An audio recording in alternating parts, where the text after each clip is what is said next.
Hallelujah. ಎಲ್ಲರಿಗೂ ಕೂಡ ಶುಭ ಮುಂಜಾನೆ. ಈ ದಿನದ ದೇವರ ವಾಕ್ಯ ಧರ್ಮೋಪದೇಶ ಕಾಂಡ 33ನೇ ಅಧ್ಯಾಯದ 29ನೇ ವಾಕ್ಯ.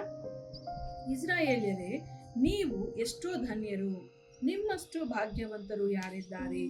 ನೀವು ಯೆಹೋವನ ಅನುಗ್ರಹದಿಂದ ಜಯವನ್ನು ಹೊಂದಿದವರು. ಆತನೇ ನಿಮ್ಮನ್ನು ಕಾಯುವ ಡಾಲು, ನಿಮ್ಮ ಗೌರವವನ್ನು ಕಾಪಾಡುವ ಕತ್ತಿಯೂ ಆಗಿದ್ದಾನೆ.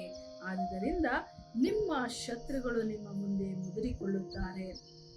ನೀವು ಅವರಿಗಿದ್ದ ಎತ್ತರವಾದ ಸೀಮೆಯಲ್ಲಿ ಜಯಶಾಲಿಗಳಾಗಿ ಸಂಚರಿಸುತ್ತೀರಿ.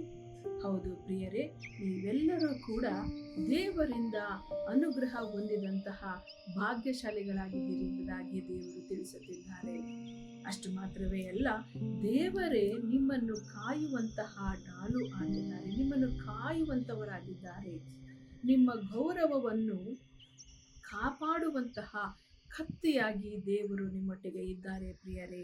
ಅಷ್ಟು ಮಾತ್ರವೇ ಅಲ್ಲ, ಮುಂದುವರಿಸಿ ದೇವರ ವಾಕ್ಯ ಈ ರೀತಿ ಹೇಳ್ತದೆ, ಆದುದರಿಂದ ನಿಮ್ಮ ಶತ್ರುಗಳು ನಿಮ್ಮ ಮುಂದೆ ಮುದುರಿಕೊಳ್ಳುತ್ತಾರೆ. ನಿಮ್ಮ ಶತ್ರುಗಳು ನಿಮ್ಮ ಮುಂದೆ ನಿಲ್ಲಲು ಸಾಧ್ಯವಿಲ್ಲ ಪ್ರಿಯರೇ. ನೀವು ಅವರಿಗಿದ್ದ ಎತ್ತರವಾದ ಸೀಮೆಯಲ್ಲಿ ಜಯಶಾಲಿಗಳಾಗಿ ಸಂಚರಿಸುತ್ತೀರಿ ಎಂಬುದಾಗಿ ದೇವರು ವಾಗ್ದಾನ ಕೊಡುತ್ತಿದ್ದಾರೆ ಪ್ರಿಯರೇ. ಆದುದರಿಂದ ನಿಮ್ಮ ಶತ್ರುಗಳಿಗಾಗಿ ನೀವು ಹೆದರಬೇಡಿರಿ. ಈ ದಿನದಲ್ಲಿ ನೀವು ದೇವರ ಅನುಗ್ರಹವನ್ನು ಹೊಂದಿದಂತಹ ದೇವರ ಮಕ್ಕಳಾಗಿದ್ದೀರಾ ಪ್ರಿಯರೇ. ದೇವರ ಅನುಗ್ರಹವು ಯಾರಿಗಿರ್ತದೋ ಅವರು ನಿಜವಾಗಲೂ ಭಾಗ್ಯಶಾಲಿಗಳಾಗಿದ್ದಾರೆ. ನಾವೆಲ್ಲರೂ ಕೂಡ ದೇವರಲ್ಲಿದ್ದುಕೊಂಡವರಾಗಿ ಅನೇಕ ಉತ್ತಮವಾದಂತಹ ಕಾರ್ಯಗಳನ್ನು, ಜಯವುಳ್ಳಂತಹ ಕಾರ್ಯಗಳನ್ನು ನಮ್ಮ ಜೀವಿತದಲ್ಲಿ ಇದುವರೆಗೂ ಎಷ್ಟೋ ಕಾರ್ಯಗಳನ್ನು ನೋಡಿದ್ದೇವೆ.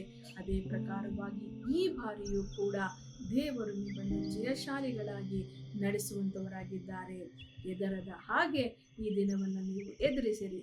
ಪ್ರಾರ್ಥನೆ ಮಾಡೋಣ.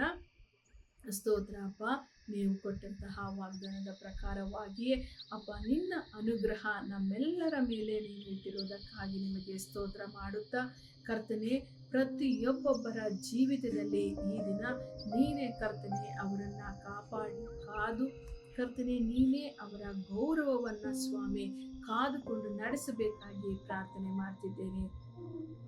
ಕರ್ತನೆ, ಅವರ ಶತ್ರುಗಳ ಮುಂದೆ ಎಂದಿಗೂ ಏಸಪ್ಪ ಅವರು ಸೋತು ಹೋಗದ ಹಾಗೆ ಜಯಶಾಲಿಗಳಾಗಿ ಇರುವಂತೆ, ಜಯಶಾಲಿಗಳನ್ನಾಗಿ ನಮ್ಮೆಲ್ಲರನ್ನ ಮಾರ್ಪಾಡು ಮಾಡಬೇಕಾಗಿ ಯೇಸು ಕ್ರಿಸ್ತನ ನಾಮದಲ್ಲಿ ಪ್ರಾರ್ಥಿಸಿ ಬೇಡಿ ಬಂದಿದ್ದೇನೆ ಕರ್ತನೆ, ಆಮೆನ್.